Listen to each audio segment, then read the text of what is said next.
and you're right to be skeptical because these days it's hard. If you're doing the social media thing to boost your content, the organic social media, it kind of sucks because all those people who opted into getting your liking your page on Facebook, how many of those people get your updates? It's less than half of 1% on average, and still falling. All right.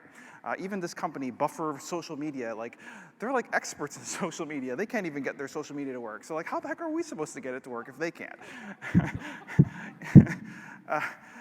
So we're doing the blogging thing. There was a really depressing study done by Moz and BuzzSumo, and basically what they found was 99.9% of the stuff that gets produced goes nowhere, meaning half of this gets zero social shares, and only 0.1% will even get 1,000 shares. So this is kind of a failure to launch, basically. All this you're doing all this work creating this content, and it's not even clearing the launching pad, let alone getting all the way to Mars. And even if you do, by some miracle, are able to clear the launching pad and get into outer space, by some miracle, someone actually reads your content, the typical conversion rates for sales, for internet marketing stuff, whether you're selling, e-commerce stuff, it averages less than 1%. I guess it does kind of feel like a suicide mission, given the challenges here, but. Have no fear. We will rescue our target customer from Mars. And I know you have a lot of questions. And so before we get into all the details of our rescue mission, I wanted to just introduce myself briefly. My name is Larry Kim. I'm your flight director. I'm with the National Unicorn Space Agency. I have over 100 successful flights to Mars and back. And so we will be victorious tonight. That's weird. I'm originally, just want to share a couple of random facts about myself. I'm originally from Canada, from a city called Winnipeg, which is famous, among other things, for being colder than Mars half of the year. It's so cold there that actually when I go to Mars, I don't even wear a spacesuit. The cold doesn't even bother me. It's a nice balmy minus 29. I just wear an oxygen mask. Winnipeg is great, but after college I moved to Boston because the weather is. Guys, these are jokes. You can laugh. It's okay. I moved to Boston because the weather is so much greater there. Those aren't photos from Boston. That's Mars, guys. Jokes. I live in Harvard Square. It's a really famous area because it's where Microsoft was founded. It's also where Facebook was founded. It's also where my own company was founded. WordStream, maybe you've heard of it. Basically, it's a company I started in 2008. I was maybe like some of you guys, like a kind of solopreneur, digital marketer working out of a bakery called Panera Bread because of the free Wi-Fi and unlimited Diet Coke refills. The company's grown quite a bit since then. Since our humble beginnings, the company has over 10,000 customers, managing approximately $1 billion of advertising spend for 10,000 customers worldwide, employing about 200 people. I actually studied rocket science in college with the degree in electrical engineering for 5 years. And here's just a quick picture from April of my son, my 2-year-old kid, helping me run the Boston Marathon this April. All right, enough about me. Back to our mission, which is rescuing our target market, our target customer from the planet Mars. Before we get into all the details of this very, very tactical operation, I thought we should just take a step back here and kind of review how content marketing really works, because I can tell you how it doesn't work.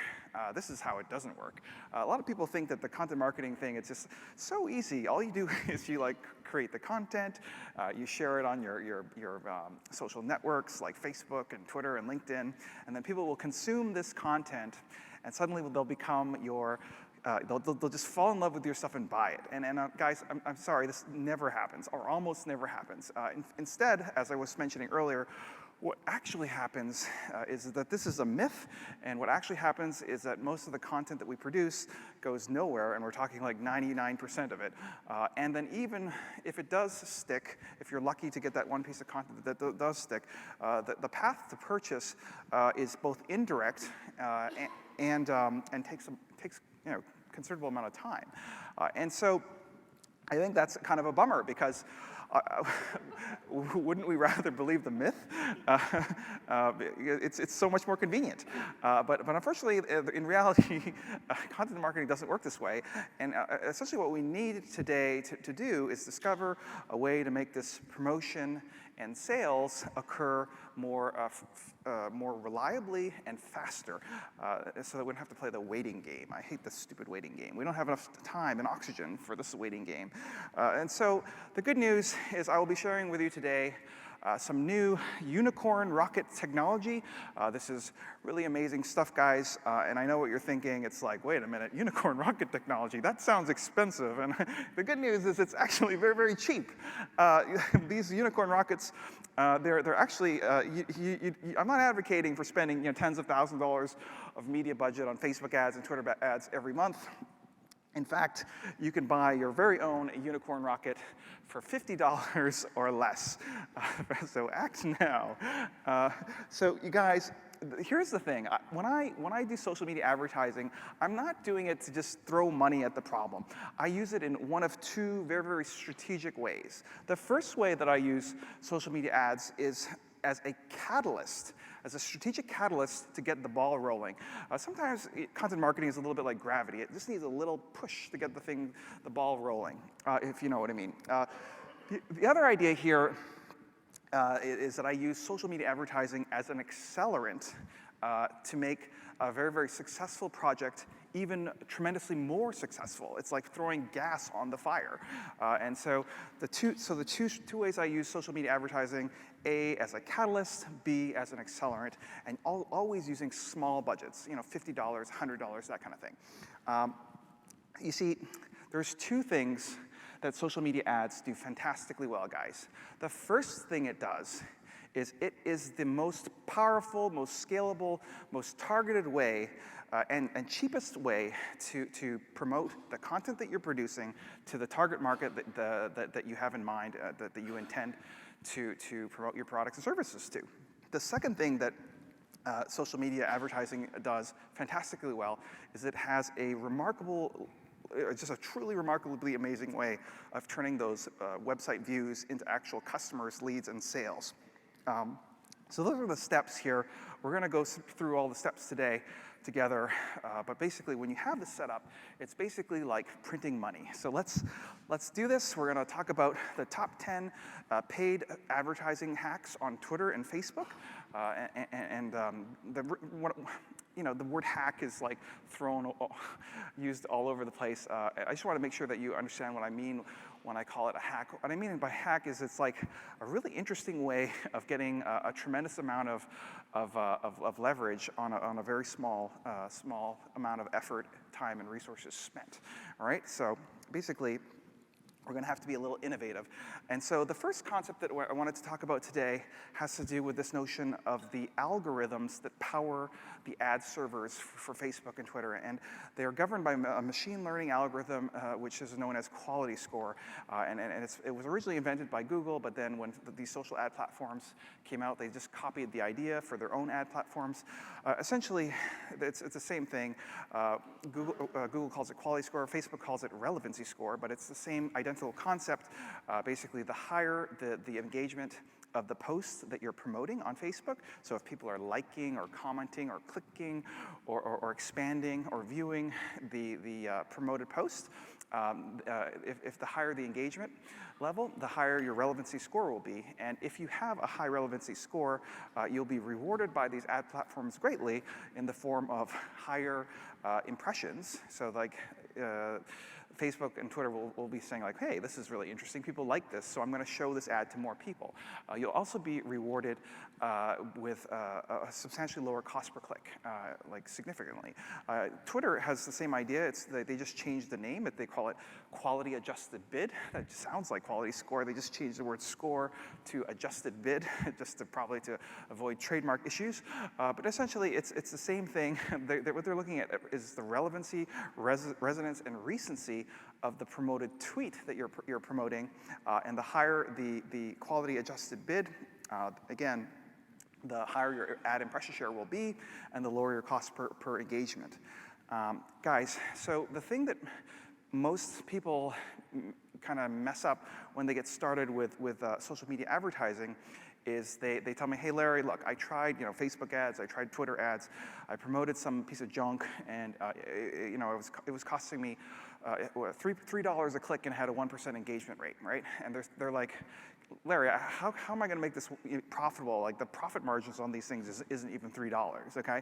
And so what they don't understand is the reason why this is like not working is because they're promoting junk, okay? Like what they don't understand is if instead of promoting garbage on their Facebook page or on their Twitter page with 1% engagement, if they would promote something more interesting with like 7% or 20% or 37% or 60% engagement rates, your cost per click would actually fall from like $3 to 8 cents to 3 cents to 2 cents to even like 1/10 of 1 penny.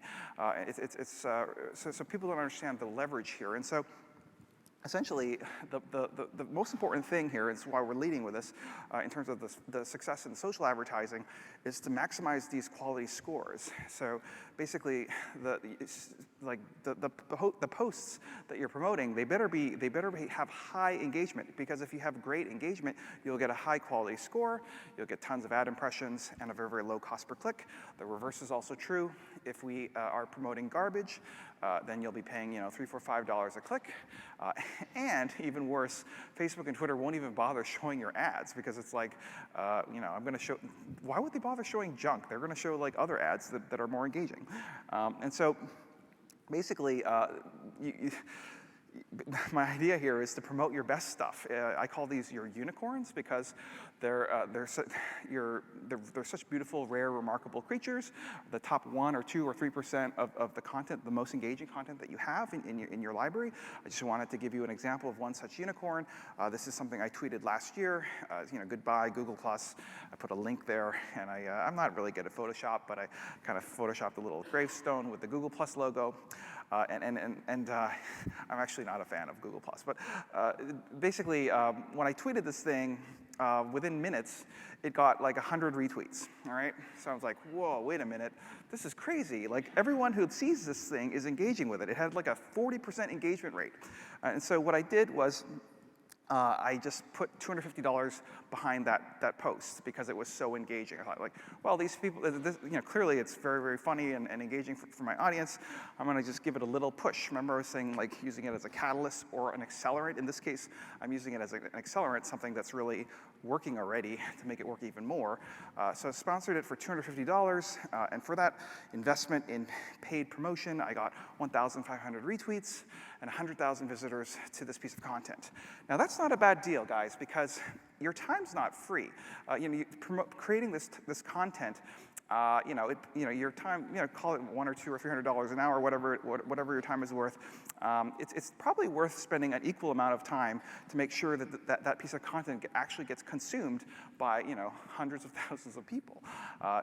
So guys, what I'm saying is basically say no to sending donkeys into outer space. Donkeys is the rest. So your top 1 or 2% of content, those are your unicorns.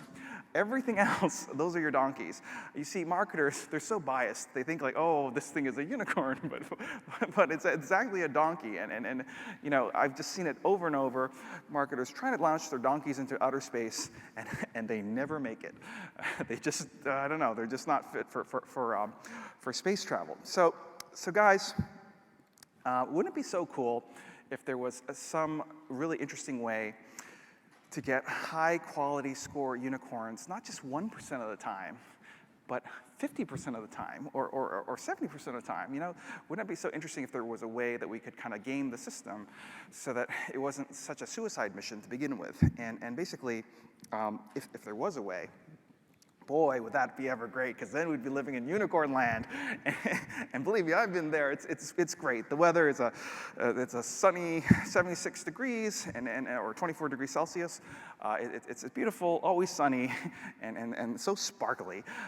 So let's do this. And in order to do this, I've actually created some new technology for you to use in your own marketing department. It's called a unicorn detector. It's a really, really easy to use, advanced technology. They basically, the unicorn detector is a really simple way to tell if your content is a unicorn or a donkey. Basically, the idea here is we're going to just addition your content. So like all those offers, all those white papers, all those videos, everything, all that content, your marketing content that you're producing, we need to figure out which was the unicorn among the donkeys.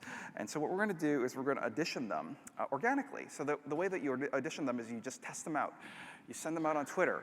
It doesn't cost you anything to send out a tweet. Send out the white paper or the blog post or the offer and see how it does organically, right?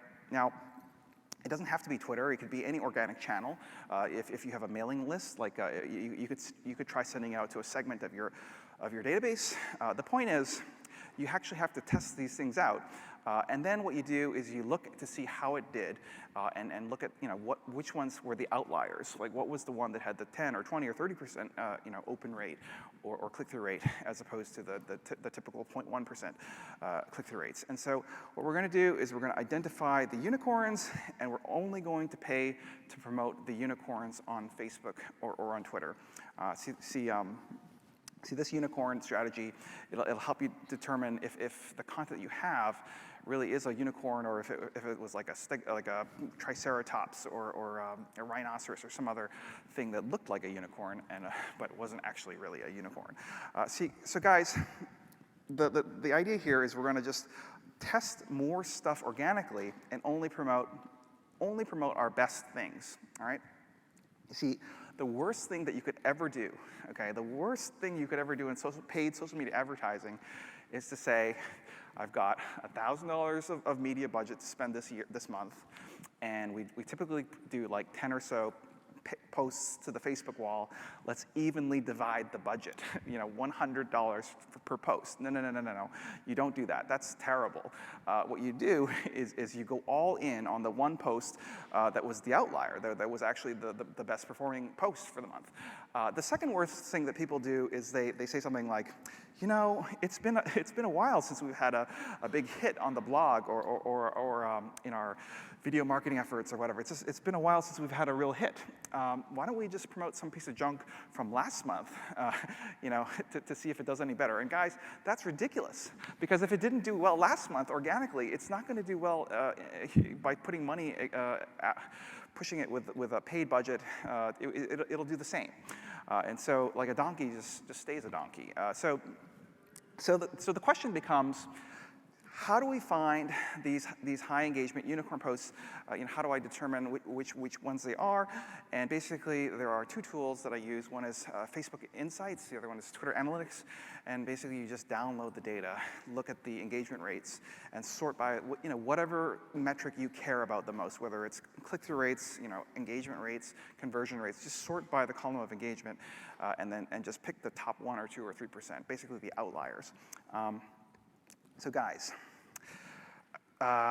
hopefully we're on the same page here. There's a big difference between paid social media advertising and organic social media marketing.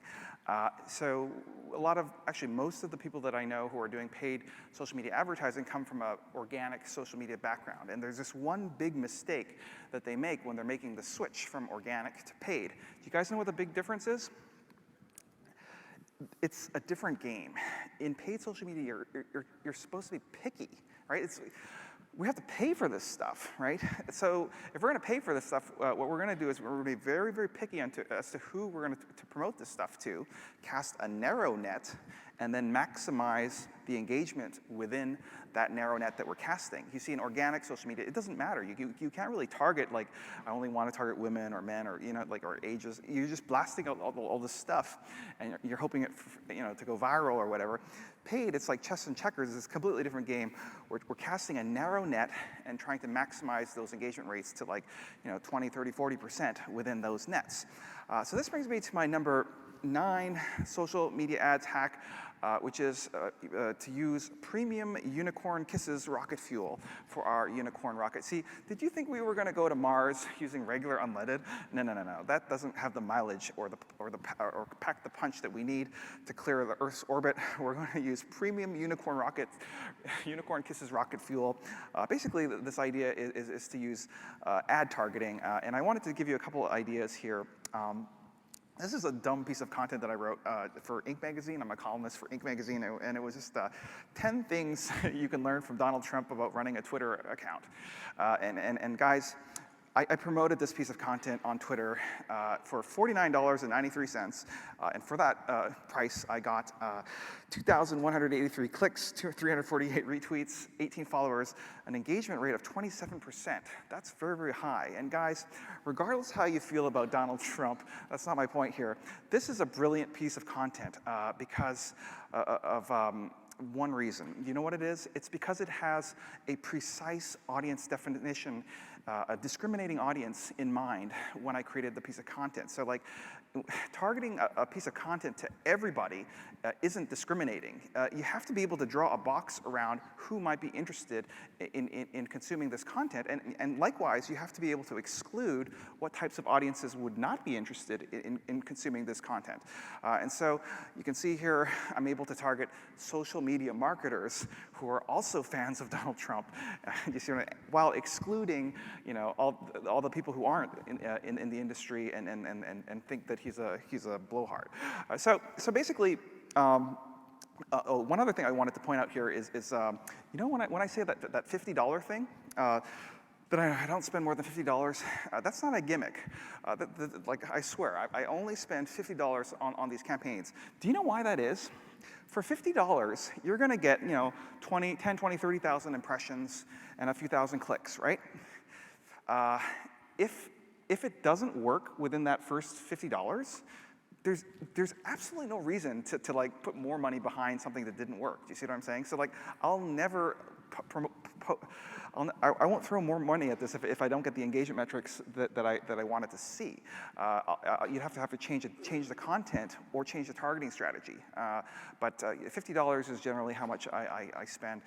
There's nothing saying you can't re-promote if you have success, but limit the initial budgets because no sense in promoting garbage. And so essentially the idea here is that adding audience targeting to these precise audience definition to these pieces of content can turn an okay piece of content into a unicorn. This is one of my best slides, guys. he's like working out on a treadmill. All right, all right. So we're down to my number 8 hack here. We're talking about solid-state booster rockets. So this is really interesting. One of the really neat things about social media advertising is that the way that I do it, I get most of the clicks for free. And people, when I tell them that, they're like, what? I thought you had to pay for these clicks. It's like paid social media advertising, right? No. The way that I do social media advertising, I get most of the clicks for free. And so what happens here is, not everyone knows this, but if you're paying to promote a piece of content, okay? And if like Russ, the conference chair or whatever, if he retweets that piece of content, well then I have to pay for that. But then if any of his friends then see that piece of retweeted content and click on that link and go to my website, that's free. That's earned engagement. So second order engagement is free. And so if you follow my strategy of only promoting content that's likely to be liked, you end up in a situation where it's like buy one, retweet, get 3 free. I just want to show you how this works. This graph, if you can see this, it's a little too small, but it just shows kind of the number of impressions of a tweet over time. And as you can see, I tweeted it at a certain time and it got most of the impressions in the first hour, a lot less in the second hour, even less in the third hour, et cetera, et cetera. Then I decided to pay $50 to promote this thing, and notice how there was a huge spike in paid impressions. That's that orange stuff. And then, of course, not only did I get the paid impressions, the organic impressions and clicks also picked up considerably. So it's kind of like buy one, get two free or something like that. Number 7, we're talking about secondary stage booster rockets. I want to talk about Facebook video ads. Facebook video ads, this is one of my customers. Maybe you've heard of them. Love Pop Cards. They're based in Boston. The founders are some friends of mine. They were on Shark Tank last year, and they got a deal done with Mr. Wonderful. Basically, they sell these kind of origami pop-up cards that kind of open and are three-dimensional. And this is one such card. It's a unicorn card. I actually told them to do that one. But what we do is we run a video ad to people that really, it's like very saturated and colorful, and it has like, you know, it's inspiring, it's memorable, and has all the artwork, and basically, I think something about the saturated colors, like people see these videos in your Facebook feed, and it's like, I need to know what the heck is going on here. You know what I mean? So the point is, here it is. It's just, there's this part, yeah.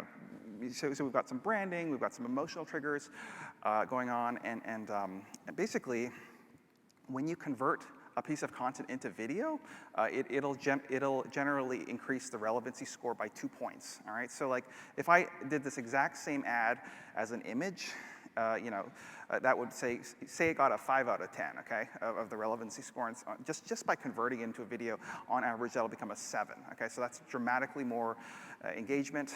That means substantially more impressions at a substantially lower cost, and so. When you have such high engagement stuff, that drives down the costs tremendously, to half a penny, 1 penny, 2 cents per video view, and that's really a cheap way to get your content in front of kind of the right target demographics. So my next hack has to do with using these ion boosters to clear our Earth orbit. I want to talk a little bit about the most interesting feature in Facebook advertising, I think, which is known as custom audiences. It's not necessarily new. They've been around for over 2 years. They're also offered in Twitter. They're called tailored audiences. But basically, if you haven't heard of these things, it's a lot like email marketing, but way better. So it allows me to target people based on their phone numbers and based on their email addresses and their Twitter handles. And why I love this so much is a couple of reasons. It's like email marketing, but so much better. All right. So I'm actually the owner of WordStream, and even in my own company, if I want to do an email blast, my director of marketing will tell me, Larry, fine, we'll do that email blast, but the next available spot is like February next year, all right? Right? Because like they don't want to do email blasts more than once or twice a week because of the unsubscribes and all this stuff, and there's just so many restrictions, like in terms of how many times we're allowed to blast this list, and all these restrictions around, like, basically what this custom audiences allows me to do is I can there's no limit, like, there's no inventory constraints here. I don't have to worry about unsubscribes. The people that I target don't even have to have opted into my list.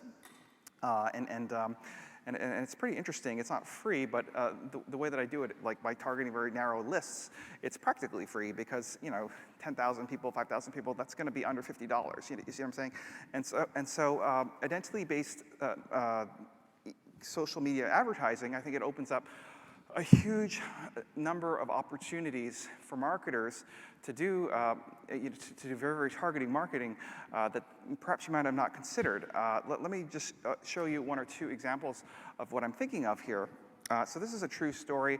I do a lot of blogging, guys, and just a while ago I blogged a story about, do Twitter ads work, comparing the social network the advertising performance of Twitter ads versus Facebook ads. There's nothing interesting about this story, guys. It's just anyone here could have done it, okay?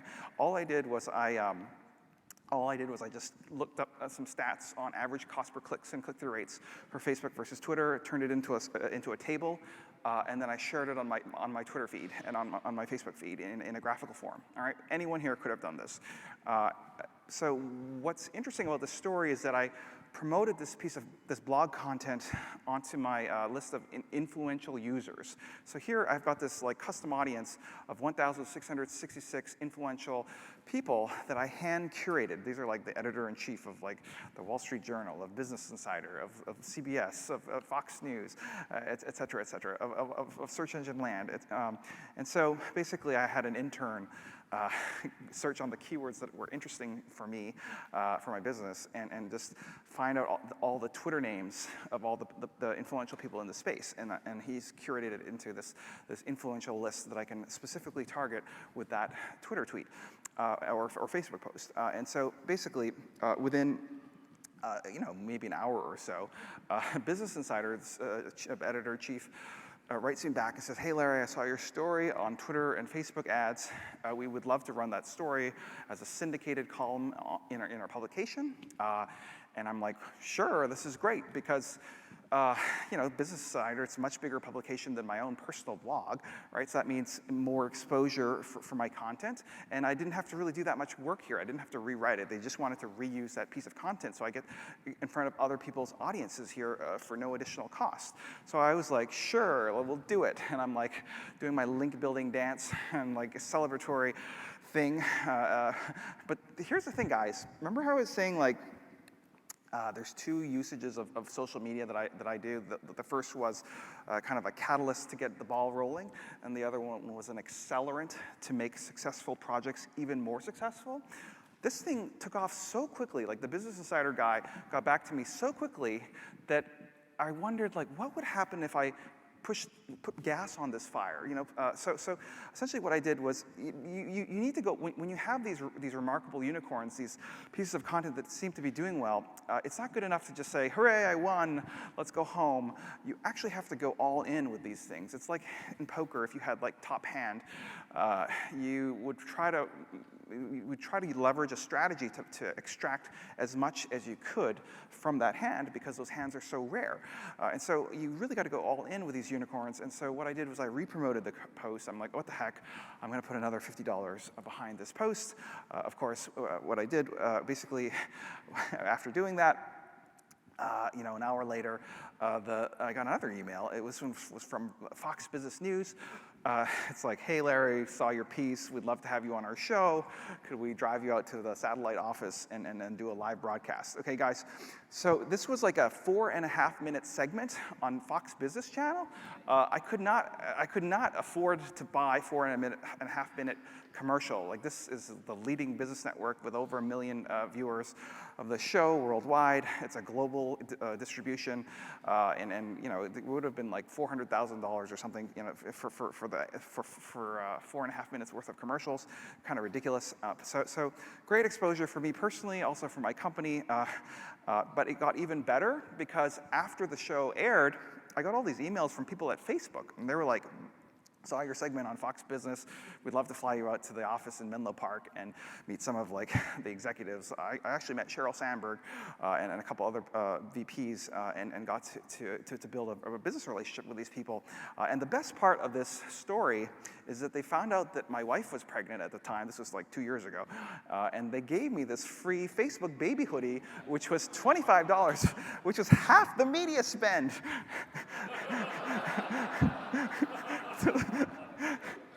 So guys, essentially, let's recap. We're talking like $50, $100, 10 minutes of time, 250 press pickups, in all the major publications. I actually got interviewed by a couple other places, including the BBC Radio, Fox Business, et cetera, massive brand exposure, 100,000 visitors to the site consumed the piece, and really it was an unremarkable piece of content. It was just like comparing Facebook and Twitter ad performance, and I put it into a graphical format and shared it on my Twitter to the right people. So this is the type of things that I'm talking about here. Now I would call it a PR stunt. Where you're like, wait a minute, what if I'm in e-commerce? Like I need to sell stuff. And so the interesting thing about these custom audiences is they have tremendous application for e-commerce people because what you do is a slightly different strategy, but similar. All you do is you take your lists and phone numbers and segment them based on kind of the state of the user. So it's like, I have my best customers, or my frequent purchasers, or someone whose warranty expired, or someone who abandoned my cart. You just segment those email lists and go after them with very, very targeted emails telling them to do the thing that you were hoping for them to do. It's basically like email marketing, but better, because in email marketing, you can only target the people whose emails you have. You can't really target the people whose emails you don't have, whereas in Facebook and Twitter advertising, there's this thing called similar audiences, which allows you to just check a box, and you can go after people who have 99% similar behaviors, demographics, and interests as the people who are on those lists, and you can target those people in addition to the people who are on your list. So that's kind of interesting. So guys, congratulations. We've made it to orbit. We're halfway through our journey. Very, very few marketers actually make it out of orbit. Most of them explode on the launching pad. So can we just take a moment and give ourselves a hand here? All right, guys. We're just going to resupply at the International Space Station and continue on our journey here to Mars. You know, guys, when it comes to flying to Mars, this thing is so far away that you don't just point the spaceship towards Mars and step on the gas pedal. No, it doesn't work that way. You wouldn't have enough gas. Like, can you imagine how big the gas tank would have to be? So basically what they do, if you know anything about astrophysics, is they do something called a gravity assist. So they're not going to just go straight line. They actually go around and round in circles, like around the moon or around the Earth, to kind of pick up some momentum and kind of slingshot around. And so in internet marketing, the big gravitational forces that will propel our content forwards are things like the Hacker News, or Dig, or Reddit, or LinkedIn Pulse. These are the leveraged gravitational forces that we will use to propel our spaceship forward, our unicorn rockets. And so here's one such content social media network. It's called Medium. It's one of the smaller ones. But I just wanted to tell you a little story about Medium that actually happened 2 months ago. Or earlier this year, actually. It was, I posted some silly story. Again, none of this stuff is really that remarkable. But basically, it's just a story on multitasking is killing your brain. I write all this kind of off-topic stuff. And basically, this story posted to Medium generated 1 million views, 6,654 likes. It's so remarkable that it did so well that Ariane Huffington shared the story on her Twitter and asked me to be a columnist on the Huffington Post. It got syndicated in Time Magazine, Mental Floss, The Observer, so many other places. It did so well that I'm actually the number 27th ranked author on Medium, right behind Wesley Crusher from Star Trek The Next Generation, if you can believe that. It's crazy. I used to watch that show. But anyways, you're probably like, what the heck? How do you do this? It's not by writing great stuff. That's the punchline. Basically, all I did was I used the power of custom audiences. All right, so I went to Medium. They have an author profile page, or sorry, a user profile page, and where they list all the social media accounts of the readers. And so I just looked for people who had engaged with the social media network over the last 6 months, more than once, and I collected their Twitter names, made that into a custom audience, then uploaded that into Twitter, targeted that piece of content towards those active users. They then hearted the thing, right, which gave it the engagement required to rank at the top. And then once you get to the top, you get this little jet stream kind of thing happening because you're at the top. More people start hearting it, and it just goes kind of like a cold fusion, kind of like a nuclear explosion. Do you see what I'm saying here? So remember I was saying there's 2 ways that I use social media advertising as a catalyst or an accelerant. This is an example of using social media ads as a catalyst to give things a little push to get the ball rolling. You don't have to infinitely push this thing, like pushing up a hill, but maybe just give it a little push so it starts rolling down the hill, all right? So that's how that's done. You can do this strategy for any of those major gravitational forces like Reddit. The chances of your stuff going hot on the front page of Reddit is very, very low organically. If you're just like, creating great content and hoping that it gets to the homepage of Reddit, yeah, good luck. Basically, the way that I do this, it's remarkably easy to get to the homepage of Reddit. Basically, all you do is you first target influential users of the platform with the ads so that they share it to Reddit, to make sure that you align the interests of the person that you're targeting. Basically, you're targeting people who follow Reddit and also are interested in the topic of your content, okay?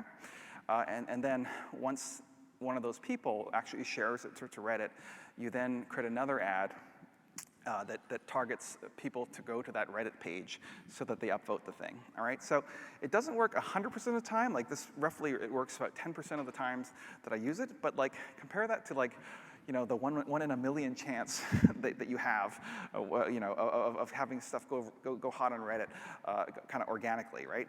It's considerably, you're basically making your own luck here. So continuing on, we have another lunar gravitational slingshot that we are going to use to pick up some additional steam, more velocity. So this has to do with this notion of hacking Google algorithms, the organic search algorithms for SEO. So obviously, you know, all these e-commerce companies, I'm sure 2/3 of your traffic comes from Google search, and that's kind of a big deal. Well, I'm not sure how closely you guys follow SEO, but there's a big shift happening in the ranking algorithms. So obviously, historically and up to now, links and keywords have played a huge part into, you know, how Google ranks which page on the first page for the keywords that you're hoping to show up for. It's the quantity and quality of the links pointing to those pages, and also the keywords in those pages. So this is shifting right now. The biggest shift in 10 years is happening. They're moving kind of away from, or de-emphasizing these kind of on-page and off-page elements, and they are emphasizing user engagement metrics like click-through rates, like conversion rates, like are the people actually clicking on this page, and when they get there, do they actually stay there or do they bounce away? And the reason why I know this is because WordStream has like tens of thousands of companies, of customers, and I have all these Google Analytics accounts that are linked to my accounts, and so I can run these programs. And what I can tell you is that there's sort of like, if you want to rank highly these days, the key to ranking highly is just beating the expected click-through rate for a given organic spot. Do you see what I'm saying? So like, if you want to raise your position by 1 spot, typically you just have to raise your click-through rate by 3 points on average. So it's the same thing with bounce rates. Stuff with high bounce rates is not likely to be in the top positions, whereas stuff with lower bounce rates more likely to show up in the top 3 or 4 positions. So basically the key to organic search and getting your share of those 2 trillion clicks that happen on Google search every day, you're going to have to, you know, get high click-through rates, high conversion rates, and by doing so, that'll actually create even more clicks and conversions because Google will notice that as a user engagement signal and will also reward that. And so the reason why, like, so what the heck, why are you talking about SEO in a social media session? Well, guys, here's the punchline. The social media advertising that you do will build brand recognition, okay? People disproportionately favor clicking on the brands that they like to choose and convert from the brands that they're familiar with, all right? So there's all sorts of studies here that the more, like, just if you do this Facebook advertising to the types of people who are likely to buy your stuff, that's gonna really dramatically double, triple, quadruple your click-through rates and conversion rates. So congratulations, we're almost done here. We're orbiting Mars. We just have 2 more things to do here. One is we need to intercept this customer with the Mars Ascent vehicle, and we're going to use the power of social media remarketing to do this. Remember that company I was talking about earlier, Love Pop? So their strategy is they just go on TV. They go on like The View with Whoopi Goldberg, and that generates, you know, millions of people watch this show, right? And so that what happens is that after this airs, and then, you know, the repeats air every few months, it generates a lot of clicks to the website because people watch this thing and they want to check it out. So what I did was I set up a ad retargeting stack so that people who visited the site, you know, we're gonna tag them, and then, you know, in the first day we're gonna hit them up with a certain type of ad. You know, in the third day, you know, we're gonna hit them up with a different ad. 30 days, 180 days. This is a very difficult product to sell because there isn't a lot of discriminating targeting signals. Like, basically, they're selling greeting cards. So they're selling, like, you know, it's not to the person, but to the person's friends. You see, like, because you don't buy yourself birthday cards, this kind of thing. So basically, what we're trying to do is just, it's basically a brand recognition strategy to get people to remember who they are, so that when the need arises, that they'll buy from them. All right, and of course the challenging thing is these cards are like $5, $7, and so we can't spend $20 to acquire these cards. And so one thing that we do to really find the needle in the haystack is this notion of engagement targeting. So what this does is it just, it's like, how 1% of your customers produces 50% of your sales, or sorry, 1% of your email list produces 50% of the sales. So what engagement targeting lets me do is it lets me kind of sequence these ads so that I can target only. Well, first of all, I'm using remarketing, so this is already like the 1%. This is people who are really interested in my brand because they checked me out and they're familiar. But then I can retarget, it's like an inception. I can retarget to the retargeting audience.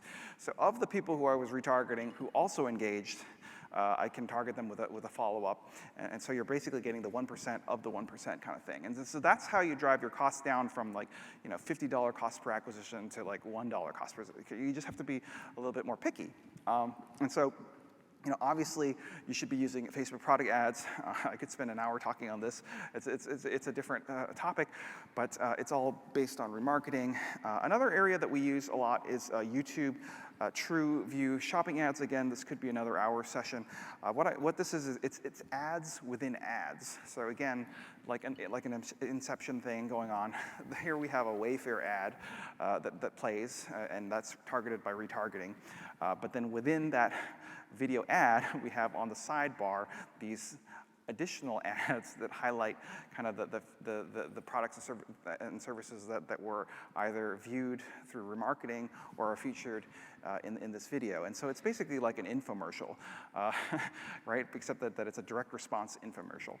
So these things are so powerful because it's visual and you're basically biasing people to like the thing and then asking them to, you're basically compressing the buying cycle. It's like they're learning about the product and then you're in a very quick way and being able to sell them. Typically we see for e-commerce companies using these strategies, anywhere from 12 to 32 times return on ad spend. So for every dollar spent, generating $12 to $32 of sales. That's pretty typical across our customer base. And so basically, the key takeaway here, social media remarketing, it's kind of like what the other guy was saying in the session just before this, that they really are your low-hanging fruit. They're going to have 3 times the engagement rate. Higher engagement rate means lower cost per click, and people who are familiar and love your brand are substantially more likely to convert to a sale.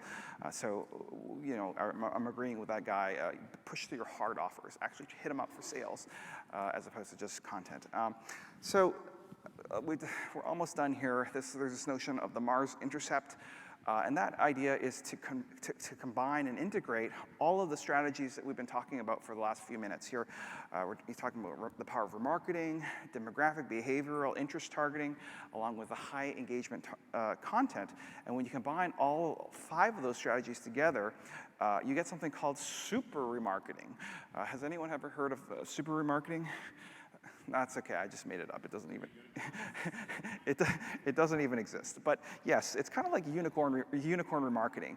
And so basically what unicorn remarketing does is it's saying like, wait a minute, why should I remarket to everyone who visits my site, right? Like all those hundreds of thousands of people who consume my content, only 1 or 2 or 3% of them are actually gonna be buyers, right? And so what we're doing is we're overlaying these filters. So remarketing, that means they're engaged and they're interested in this stuff, but are they qualified to buy our stuff? Do they have the right, household income or the right gender or the right interests or the right purchasing behavior that matches with our intended target buyer? And so you can kind of whittle that down from 1 million people to like 10,000 people, So when you combine all 3, behavioral, interest, demographic, remarketing, along with engaging content to begin with, this is printing money. All right, so this is the secret sauce. All right, so congratulations, we've got this customer off the surface of Mars, and we just got to go home now. All right, and for this hack, I want to integrate the power of content marketing and social media advertising on Facebook with traditional Google advertising on Google search. All right, so for this, we're going to use a new technology that's only been around for about 2 years. It's called remarketing lists for search ads, or also known as RLSA. This is also available in Bing ads, by the way. Just a show of hands, how many people know what RLSA is? So it's about a third or half of the audience. Basically, what remarketing lists for search ads, this is really remarkable. It's a remarkable technology. It says, we're going to go after keywords. Okay, we're going to have our ads show up for keywords, but we're not going to target everyone who searches on these keywords. We're only going to go after the people who visited our site first and then searched on the keywords that are interesting to our business. You see what I'm saying? So this is really awesome because you're finding the needle in the haystack, basically. Remember, we were talking about the power of search remarketing, how the click-through rates are going to be so much higher because they're familiar with our brand. The cost per click are going to be so much lower because the click-through rates are going to be higher. And the conversion rates will be so much higher because people disproportionately purchase from the brands that they know and love. So what the heck? What's the catch? Why doesn't 100% of the audience already know about this RLSA thing? Well, the reason is because there's a fly in the ointment. The problem with RLSA is that it's, by definition, it's going after the people who are familiar with your brand, right? You're targeting keyword searches to people who've checked you out recently. And the problem with that is it's like there's probably a lot of people out there who want to buy the stuff that you're selling who aren't familiar with your brand. So you're kind of going after the low-hanging fruit in that dark circle in the middle, but you're missing out on all those other people with the light gray circle who want to buy your stuff but haven't heard of you yet. And so we're going to have our cake and eat it too. So we're going to get these cheap conversions, cheap clicks, high ROI clicks on the cheap. And the way that we're going to do this is to make that little circle, the gray one, the dark gray one, 100 to 1,000 times bigger by introducing people to our brand through these highly leveraged social media advertising hacks that I've just described to you in the last 30 minutes. So if we can, for like $50 or $100, expand the size of that circle by 100 or 1,000 times, then you basically are in a situation where you get all the benefits of high click-through rates, high conversion rates, and low cost per click, but not having to sacrifice volume. This is a really, really important concept. Can I just get any questions on this one here? What? Say it again. All right. The quick version of it. Basically, you're retargeting people you've already done a really narrow targeted remarketing on that list into this list with Google search. Okay, RLSA. So just RLSA, we're targeting keyword searches to people who checked us out recently. All right. Like they have to search for PPC software, but also have to have visited my site recently. Okay. Huge benefits of doing this because those people, they're the lowest hanging fruit. They know my brand, they checked me out recently, they're gonna click on it 3 times more likely. High click-through rates means low cost per click, and that means very, very high conversion rates, okay? Because people buy from the brands they know and trust. The problem is there's usually more people who haven't heard of you, unless you're like Google or something like this. It's usually the case that there's more people who want to buy the stuff that you're selling than more people who don't know you than know you.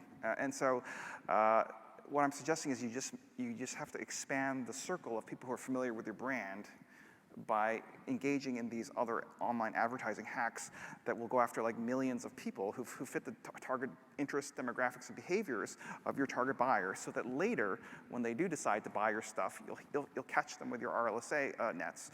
I have a question about this. How do you evaluate or find the unicorn? I'm sorry? Let me just continue here. We'll get to questions at the end. Sorry. The point is, this integrates really the power of search advertising, which is to capture intent, with the power of social advertising, which is to bias people to familiarize themselves with what it is that you do, and so that basically demand generation. Search advertising and SEO doesn't actually grow your business. All you're doing is by definition, if someone's searching for something, they've already decided, they know what they want to get. They have to have done that search somehow. You see what I'm saying? So you're harvesting the existing market for that product and service. Social, on the other hand, expands your target market by actually doing demand generation and demand creation among people who haven't heard of your stuff. And so basically, what does it all mean, guys? Essentially, I think what it means is, this is the key. You know what the point of advertising is? It's to bias people. The point of marketing and advertising is to bias people. What we talked about today was promoting inspirational, memorable content about your brand and what it is you do and what makes you special. We're going to promote that to the target demographics, interests, and behaviors, the types of people who buy your stuff. The second thing happens is that people, they see the ad. They don't necessarily need to buy your stuff right away, but a bias forms in their head, all right? It's like that 1-800-CARS-FOR-KIDS stupid song. I don't know if you've ever heard this. It's the most annoying jingle in the world. I don't have to sell my car right now, but later, if I need to donate it, I'll remember it. Do you see what I'm saying? That's a bias. So later, when the need arises, these people will either do a branded search for your company, in which case you've won, because branded searches get like 60% click-through rates, okay? Or they'll do an unbranded search for your products and services, but will be dramatically predisposed towards choosing you among the listings, all right? And so here's some actual customer data. So this is not all theoretical. These are my actual customers in various industries: shopping, tourism, and education. And my point is to say that brand affinity dramatically increases click-through rates. These are click-through rates of people who are new visitors to the site versus repeat visitors to the site, all right? If people are familiar with your brand, they're like 2 to 3 times more likely to click on your ads in the first place. So people dramatically favor the brands that they've heard of. They also dramatically favor converting and purchasing from the brands they've heard of before. Again, shopping, tourism, and education industries, these are different clients. You can see the difference in conversion rates of new versus repeat visitors, and there's a 2 to 3 times increase or difference. And so I think what this means is all this stuff about content and commerce that they're talking about at this summit this week is kind of a big deal, and you know, we should be integrating this into our marketing workflows. So to summarize here, these were my top 10 social advertising hacks. We talked about unicorn rocket technologies and saying no to donkeys. Never send donkeys into outer space; they never make it. Unicorn rocket fuel, talking about the idea of adding the targeting and how you can generate free clicks from these ads, and how video ads increases engagement, and how custom audiences will allow us to be very, very picky with who we're targeting. We then cleared the atmosphere and used gravitational forces like Dig and Medium and Reddit and LinkedIn Pulse to generate some velocity, to escape, using remarketing, SEO hacking, and also combining the power of paid search and social media advertising. So, my friends, that's all I have today. Find your unicorns and be a unicorn in a sea of donkeys. Thank you, and congratulations, everyone. We did it.